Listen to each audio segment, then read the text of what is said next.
की नारायण चौराहा 10 रुपए के नाम पार्टी धरवा लगी रहो। हो गाड़ी मोरी रंग बिरंगी पहिया बूटेदार, हो रामा पहिया बूटेदार।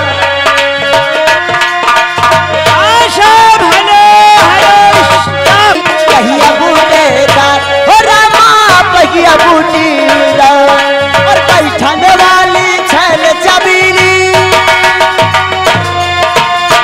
बैठने वाली छैल चबीली, हाथन वाले यार ललकार के बैला हाथा मोर सैया।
ये आगे हमारे घर मालिक को, हमारे घर मालिक को घर मालिक जी की तरफ से 10 रुपए का इनाम आ रहा है।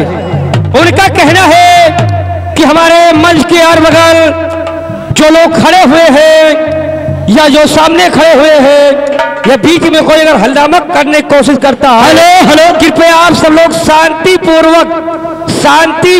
शांति बना करके अपना स्थान ग्रहण कर ले, नहीं तो हमें कोई न कोई उपाय करना होगा। धन्यवाद। 10 रुपए के नाम हमारे लिए आ रहा पार्टी धन्यवाद।